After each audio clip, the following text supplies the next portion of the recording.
they say Muslim woman is oppressed. Let's find the facts. And those who are calling for the freedom of women, let's call for the equality. Let's call for justice. Let's save these Muslim women from the oppression of today. So let's free her, please. Free her from what? Free her from her dignity, of course. Free her from the clothes that she wears. Free her from the pride that she has. Free her that she doesn't know who the ancestors were. Let's free this girl. Let's set her free. Come on, girl, come on down. Come on down where you have no value. Come on down where your price is for the highest bidder. Come on down where every Tom, Dick, and Harry will look at you. Come on down that you'll be judged according to 36, 24, 36. If you fit the bill, you're good. How big the measurement, how good you look, it's not what you have inside, it's what you have outside. It is a superficial, short-lived measuring stick that is judged by a human being. They put you like a hanger. They put the clothes on. This year is red, everybody wears red. This year is black, everybody wears black. It's below the knee, it's above the knee, it's cut from the right, it's cut from the left, cut from the front, cut from the back. You feel like a toy. You're a slave to a man that tells you what to do, what not to do, what to wear, what not to wear. Is that the freedom you're telling me about? Or are you a slave to Allah subhanahu wa jalla fi'ulah? A man that doesn't care who you are, where you go, you're going to end up in the hellfire after him? Or Allah subhanahu wa jalla fi'ulah that wants you to go in eternal happiness? Is that the freedom you're telling me about? If this is who you are? It's a choice you have to make, ukhti. So you ask yourself, do you have a life or is it a lifestyle? What do you have on your walls? Who you listen to? Who you look up to? Who you trying to imitate? You walk, talk, eat, dress, everything like. And you'll find out that some of them, unfortunately, go with the flow. That's how I roll. I get the bling bling, I go down. It's true. Why? Because it's the peer pressure of today. And then you'll find out that who I am, that truly am, if you look at the reflection, when you look at yourself in the mirror, you have to think, my grandmother, my ancestors, Khadija. Don't you know who you are, ukhti? Your ancestors, you are the children and grandchildren of the Aisha, Fatima radiallahu anhum ajma'een. So you should be proud, wallahi, of who you are. Walk with your head up high. And think about it. Think about what Islam done. The first indication, go back to Ayyam al-Jahiliyyah, the pre-Islamic era, the ignorant era, so they call it. You'll find out that women had no rights. Women were killed before Islam just because they were dishonorable. It was a shame. As a matter of fact, it is mentioned in the Quran. It was a shame for anyone to have a daughter. What did they do? They either kill it or bury it alive, or bear with it for a shameless day or a long life. It is narrated that a man came to Prophet Muhammad sallallahu alaihi wasallam. He says, I've done something before Islam that I fear that Allah may not forgive me for that. And of course we know that Allah subhanahu wa ta'ala forgives all sins except one, which is shirk, ascribing partners unto Allah subhanahu wa ta'ala. He told him after a long story, he said, I had this daughter. I felt ashamed. I was patient for a few years. And after a while I made a decision that I will either bury her or throw her in the well. And as I've done, I hear my daughter say, you have killed me, Dad. And I waited for her voice to drown till I heard her die. Till Prophet Muhammad sallallahu alayhi wa sallam cried and the people around him cried too. So Allah subhanahu wa ta'ala reveals, وَإِذَا الْمَوْءُودَةِ سُئِلَتْ بِأَيِّ ذَنْبٍ قُتِلَتْ. On Judgment Day, this maw'uda, this young child, this young daughter that's prior to Islam, what sin has it committed for it to die? What mistake has she done? By what right have you killed your own daughters? She will come on Judgment Day, ask you, what sin have I done to be killed? What right have you had over me to kill me? So this was the first indication that Islam honored women. You go back in history, you'll find that Islam gave a woman the right to inherit, gave a woman right to vote, gave a right to woman to have business. All these are authenticated. That Islam has given women way over, not just 100 years or so ago that they were fighting and debating. Over 1400 years ago, Islam given that the rights of women. Imagine yourself, akhi and ukhti. And you go back in history, you'll find out that their own faith says the same thing. You go back in the scriptures, you'll find the authenticated ones actually telling you the same thing. Amazing. Islam says no, women are honored. Women are honored. We look at them as much more than you think. They're elevated. The only religion on the face of the earth that elevated mothers over 3 times over the father. No other religion on the face of the earth that actually honors women more than Islam. If you think about it, you'll find Islam is the only true path.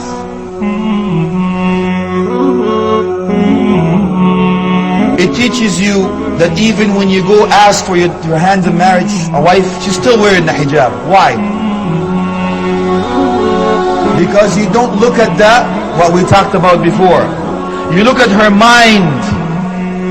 You look at her characteristics, her personality, heart, the religion background, the moral conduct background.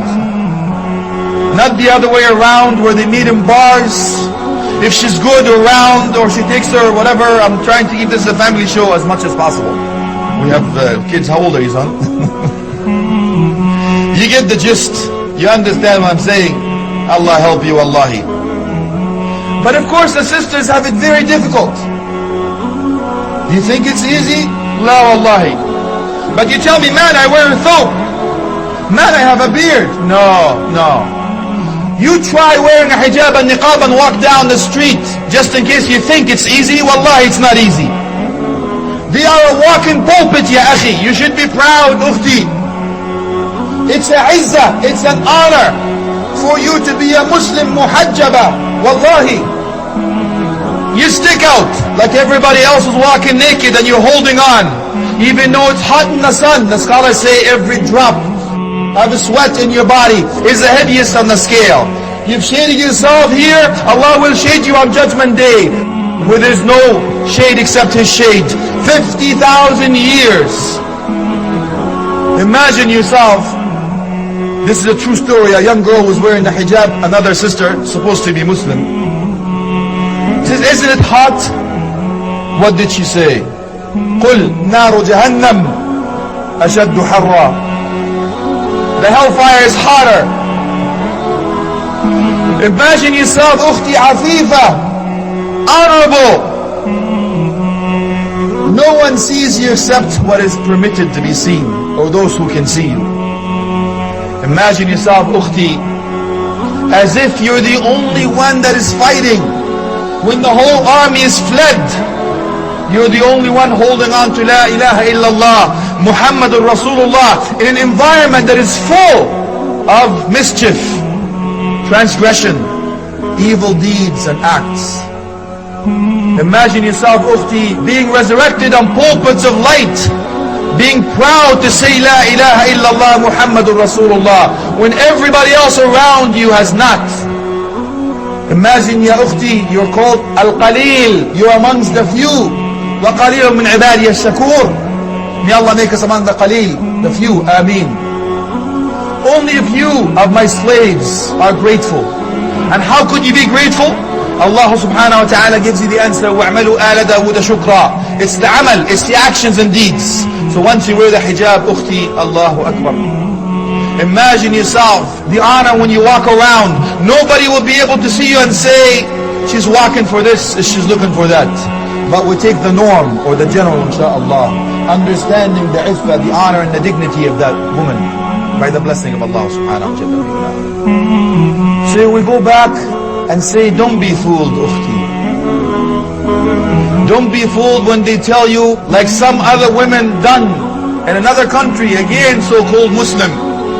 They took off their hijab, placed it beneath their feet and they start stomping on it, declaring it's the freedom of women now. Allahu Akbar. And everyone that followed her, she will commit that sin till Judgment Day. Could you imagine? The scholars will tell you, for every hair that is shown to a non-mahram, to a person that can actually marry you, is considered a sin. You imagine now if the sister is not muhajjaba, for every hair on her head is counted as a sin. You do how many people have seen you without? Multiply by the days of your life, you do the math. Subhanallah. Don't you see this sister that's walking around, especially in the West, that's wearing the hijab or the niqab, like an angel? Wallahi, I've never had so much respect for women till I've seen a sister is walking in the West especially, that is wearing a hijab or niqab. Wallahi, she looks like an angel walking down. Ya Allah, subhanaka rabbi. By the izzah.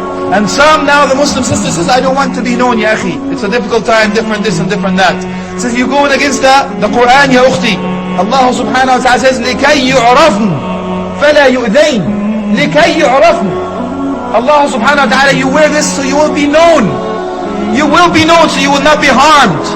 How could you be known? I am not that type of a girl. That's a declaration. I'm a Muslim woman. Don't mess with me. Where does the pearl come from? The beauty of the pearl is inside the shell. The shell may not look that beautiful, but what's inside that counts. That is the beauty of the woman in Muslims. As a Muslim woman, the beauty of your ukhti is who you are, who you truly are, what you're created for, the reason that is inside your heart. The beauty under the hijab, not the outside, the fake. When you take that sister that looks like a whatever, you take her, you put her under a shower, you take her out, you take all that paint and all that plastic and all that stuff, she looks like a sallallahu alaihi wa sallam. But the beauty, the one that worships Allah subhanahu wa ta'ala fi ula, no matter what, you actually admire and respect that sister. The sister that will be with you in heaven, inshallah, is totally different. So even the brothers, they may be fooled. They have the picture in the back of their mind that this is who I want to marry. That's beauty, that's love. But don't you see, ya akhi, look at all the dreams before and even nations before. You'll find out that hijab was before Islam. When people tell you that a Muslim woman is oppressed and they had been forced to wear this, I said, you don't even know, you haven't done your own homework. You go back to the nations before you. I asked him one question, what was the color of the hair of Mary, may peace be upon her, the mother of Jesus, may peace be upon her? What was her hair color? They don't know. They tell me, I have heard this, brown, black, blonde. I have heard this, blue. Blue, come on, man. It's not from Mars, we're coming down to earth, dude, come on. This is from the schools that come to the center and they talk about comparative religion and the world religion classes. I go, you know why you don't know? Because she was what? You tell me, yes, she was covered. You're right. What about the nuns? Yeah, it's covered too. So okay, let's free the nuns. Free the nuns, man. Free Mary. Let's go do the demonstration in the streets. I tell you, let's go to it quickly now. What were you thinking? We oppress women, we force them to wear the hijab? I go on the contrary. This is a European country. You're supposed to be at the top of democracy, a G7. Freedom, democracy in action. They passed the law that you cannot cover your head. They passed the law, you cannot cover your head. Now they're passing other laws that you cannot cover even your face and so on. And they say that's a democracy. They tell you what to do, what not to do, how to live your life and what to worship, what not to worship, how to actually practice your religion, and they call that a democracy. Allahu Akbar. In France, after they passed that law, who walked in the streets of France asking for the rights to wear the hijab? Was it Muslim men? Was it Muslim men going, we want to oppress our women? Let them put our hijab on. No, it was Muslim women that walked in the streets of France asking for the rights to wear the hijab. It was French women that walked in the streets of France to support Muslim women for their own rights. Let them be. But hold on to La ilaha illallah Muhammadur Rasulullah.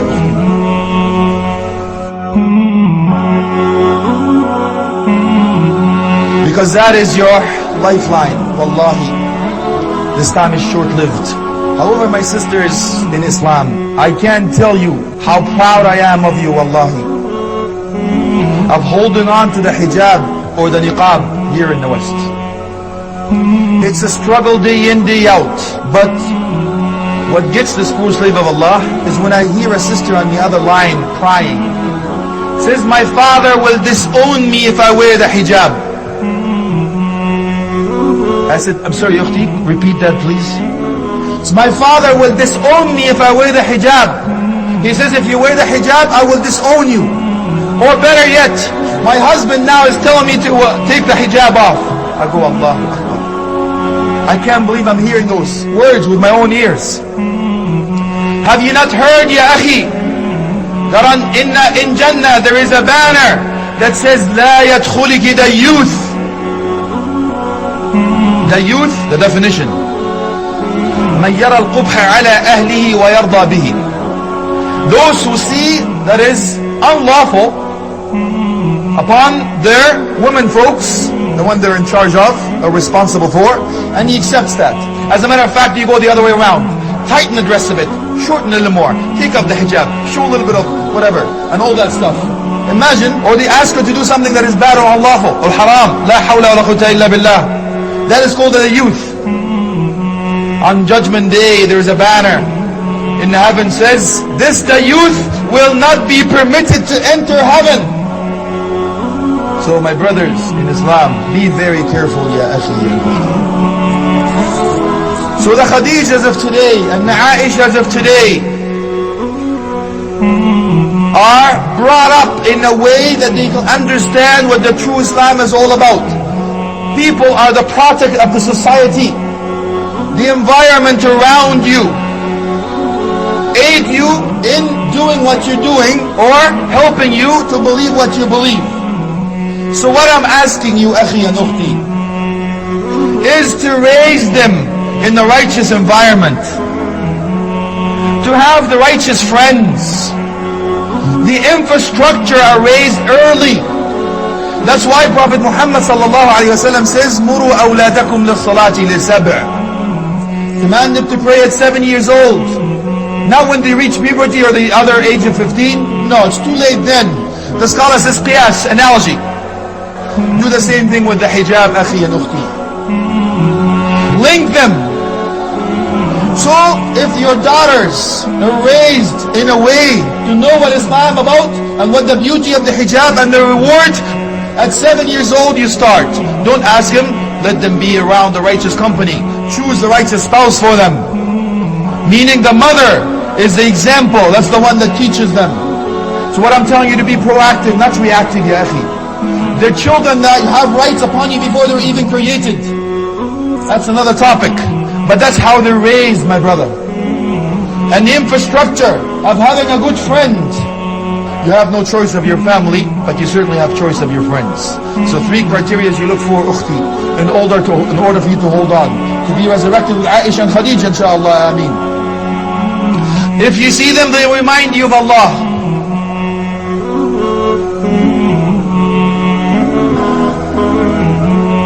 If you see them, they'll remind you of the path to the Jannah, inshaAllah, the path, the straight path of Allah. Zadaka iman and mantuqu. When they speak, your iman increases. They remind you about heaven, hell, life, death. If you find that, ukhti, hold on to them. And I tell you, ukhti, you are our sister, our mother, our daughter, our wife.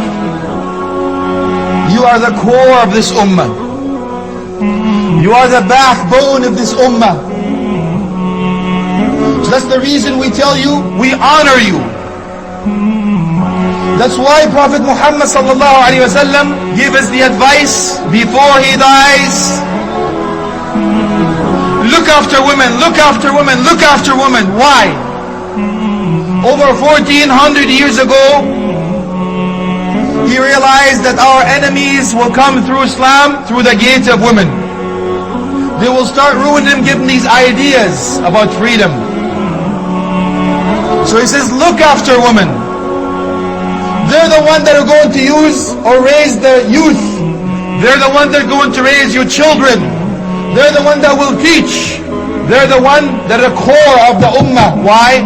Because the ummah have made of countries. And the countries have made of communities. And the communities are made of families. And the core of the family is the mother, whether you like it or not. She's the one that looks after you and looks after your children.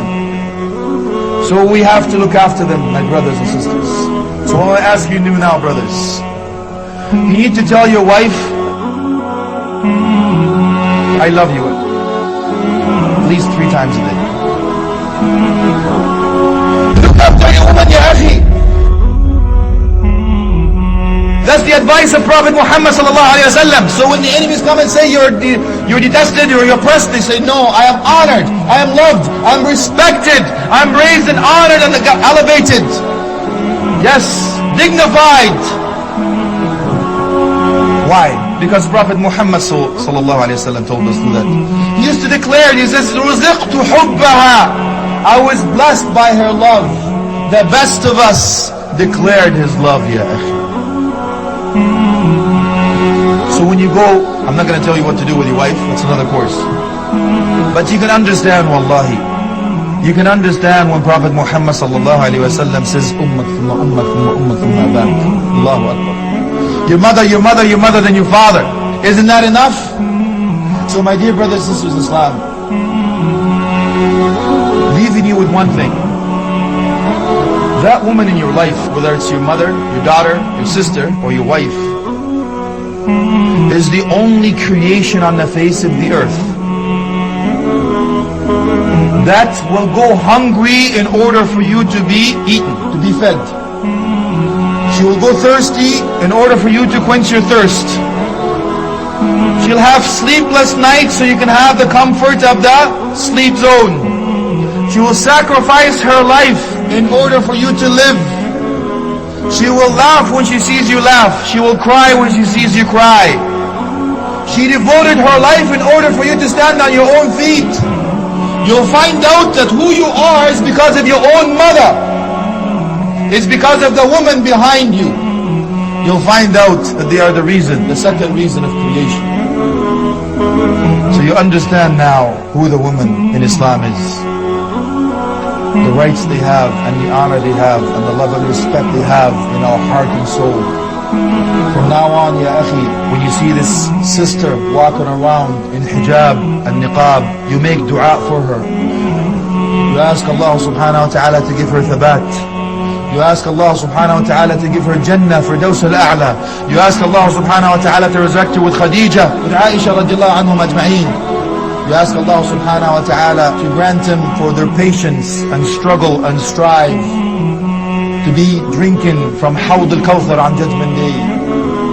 You ask Allah subhanahu wa ta'ala to shade them on Judgment Day where there's no shade except His shade. And I ask Allah subhanahu wa ta'ala to shade us on Judgment Day where there's no shade except His shade. And I ask Allah subhanahu wa ta'ala to be able to help our sisters to hold on and being righteous and give them the support they need, especially out here in the West, and make dua for them all the time. May Allah subhanahu wa ta'ala bless them all. Wa akhir da'wahum alhamdulillahi rabbil alameen wa sallallahu ala alihi wa sahbihi wa tabi'een. Jazakumullah khairan. Wassalamu alaikum wa rahmatullahi wa barakatuh.